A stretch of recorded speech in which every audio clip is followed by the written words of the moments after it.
I'm trying to say? Anyways, let us get... Is there anything I want to do? Oh, yeah, I wanted to do this real quick. Because I haven't streamed in it, so it's like... I hadn't done it yet, so... I saved it in my bookmarks. Where is it? Let it all work out. Yeah. This one right here. I've seen a lot of people do this one right here.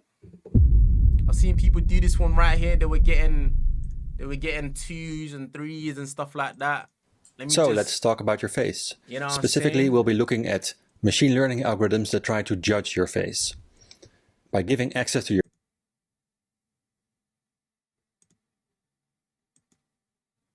Hold on. camera, you'll be able to experience these algorithms yourself. But don't worry, everything will run locally in your own browser. No data is sent to the cloud in any way. At the end of the experience, you will be able to share some anonymous data with us if you want, but it's totally up to you. Wait, there's no 23. The first algorithm we'll look at is designed to judge the beauty or attractiveness of your face. It will give you a score between 0 and 10. Having some idea of how attractive you are can be very valuable. For example, dating services like Tinder use it to match people who are about equally attractive. Some social media companies, such as TikTok, are known to promote content from attractive people more. To make an algorithm like this, you need to train it using tens of thousands of example photos that each already have a beauty score. Rating all these photos is often done by students at universities. Okay. If you ask Chinese students to give their opinions, their cultural perceptions of beauty will transfer over into the algorithm, which might lead to unpredictable effects when it's used to judge people from other cultures. I wanted to show you an example of this, but I couldn't even get the algorithm to detect black people's faces properly. If you have a low score, it might just be because the judgment of these algorithms is so dependent on how they were trained. Of course, if you got a really high score, that's just because you are incredibly beautiful. Okay. Next, let's look at an algorithm that's designed to judge your age. 26! And what you'll see here, as well as with many others, is that if you move your head around, you'll be able to influence the outcome quite a bit. Some stores use these algorithms to learn more about their visitors. Okay, 23. They can also be used to guess who might be lying about their age on dating websites. 21. If you happen to share your age bracket earlier, we can now figure out whether or not you are a liar. The following algorithm we'll take a look at tries to determine your gender. Age? No, yeah, come on. Here you can once again see that the country or culture in which an algorithm was constructed can have a big influence on how it will categorize and judge people. This algorithm would probably flip out at the gay pride. Our next algorithm on the menu tries to determine your body mass index or BMI from just looking at your face.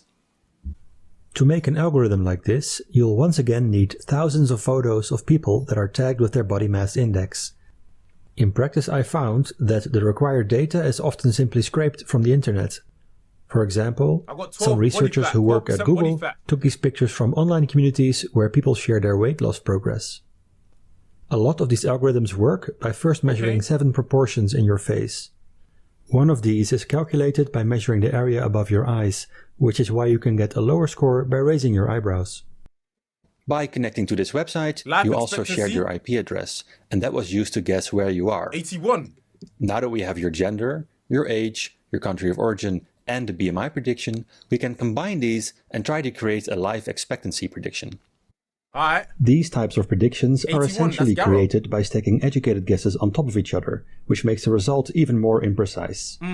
However, that doesn't stop insurance agencies from purchasing these types of predictions, because to them it's better than nothing. Won't you come a little closer? Don't take this the wrong way, but you have a very unique face. That's why, just like you have a fingerprint, you also have a face print. This is usually expressed in 128 numbers. This face print makes it possible to recognize you wherever you go. For example, Russian company FindFace offers a service where you can take a picture of a stranger and then it will try to find the social media profiles that belong to that person. Similarly, an American company called Clearview AI allows police officers to upload a photo and then it will show a list of all the web pages where it found the same person. You can now buy security cameras that have this capability built in. For example, in the United States, the pharmaceutical chain Rite Aid used these cameras to recognize people who had previously shoplifted them. By the way, you didn't actually need to get closer to the camera for this to work. A small thumbnail is enough. I just want to see if you'd do it. What? I also have to admit something. While this website was loading, I secretly recorded your emotional reaction when the little puppy was shown. Huh? This was done using an algorithm that tries to determine your emotional state based on your facial expressions. So what's my outcome now? A company called HireView offers online... Oh, I can skip this. As a bonus, for the last few minutes your surfing behavior has also been recorded. You may not realize it, but a lot of websites have little bits of code from companies such as Visual Website Optimizer and Hotjar embedded into them. Tab 0 times. This makes it possible to record your mouse movements, as well as any text you may have entered into forms. These services can help improve how a website functions, but it also means a large amount of behavioral data is being collected by these third parties. Can I get my Outlook now? As you probably realize, your data is increasingly collected and combined to create all kinds of predictions about you. By comparing your data to that of others, you can be placed in all kinds of categories. Violently average. These profiles are not just used to show you better advertisements, but they are starting to impact all kinds of aspects of your life, ranging from getting cheap car loans or insurance to finding a job or even a date. While you can try to protect yourself from this tracking online, where, for example, you can delete your cookies, this is much harder when it comes to your face, which you can't really delete.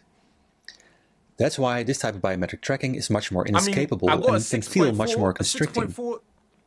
As face recognition technology moves into our daily lives, it can create this subtle but pervasive feeling of being watched and judged all the time.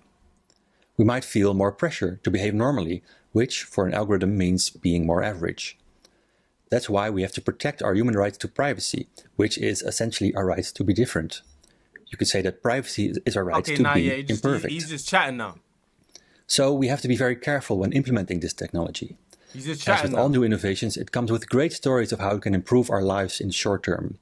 But with biometric systems, we have to be very careful and really think through what it could do to people and society in the long term if, bit by bit, we allow this surveillance culture to develop. Guys ain't touching my thing. 6.4. That's Garen, huh? No wonder I be winning all them E-dates and guys are always trying to glaze my thing like, yo.